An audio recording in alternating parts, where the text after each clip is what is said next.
it was told by the Holy Prophet ﷺ that in the 14th century,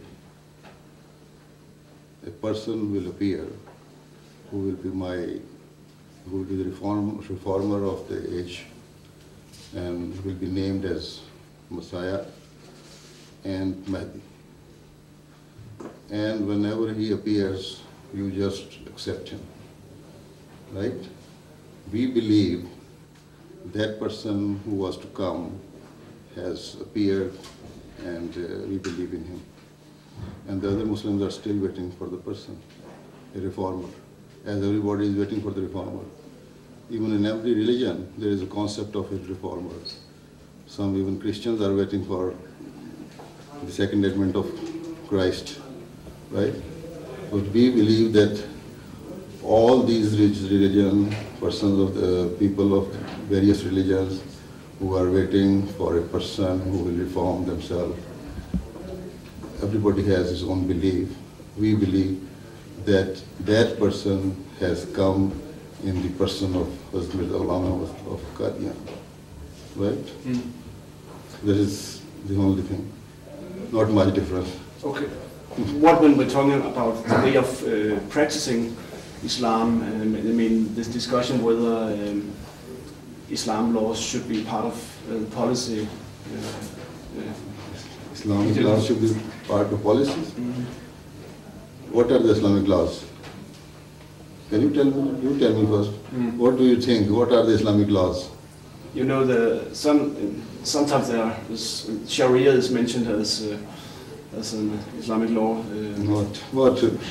You must be specific. Then I can answer you. You have to be specific. There is no any Islamic law in this sense.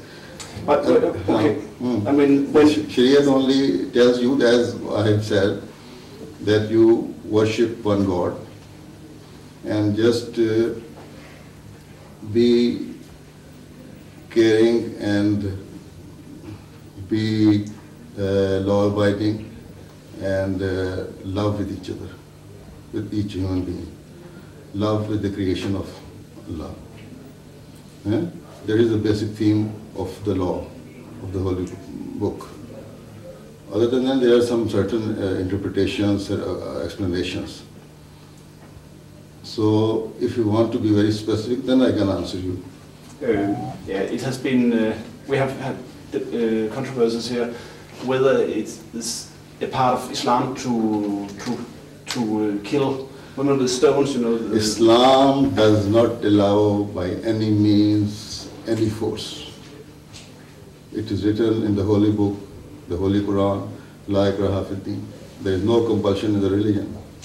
So when it is mentioned there that there is no compulsion in the religion, how can you say that Islam should be spread by force or by sword or by gun or by any other means which is used, the power? Islam doesn't say this, and we don't practice it. We don't believe even on it. So we shall love the hearts of the human beings and bring whole of the world. That is our claim, and that is what we are determined to do, but with love.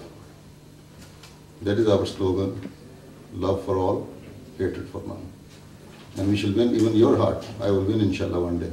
If not you, your offsprings will come to join us, but with love. Okay, thank you. So, if some people, for instance, in Nigeria, in the name of Islam, practice these laws, whatever they are doing there, it is just against, totally, absolutely against the teachings of Islam, what we believe. Right? Sorry.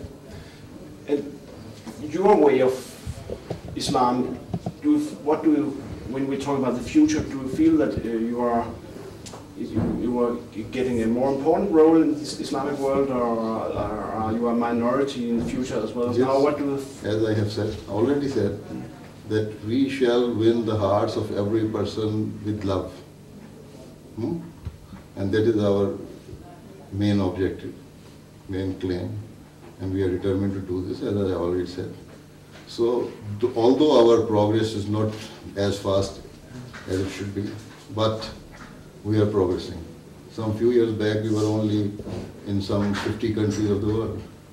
Now we are over 180 countries of the world. Our number was very small just a few years back. Now we are increasing by leaps and bounds in some of the countries. Okay. Yes. So what do you think? Well, it seems that you're increasing. And, so we are increasing. One day, inshallah, we shall be in majority.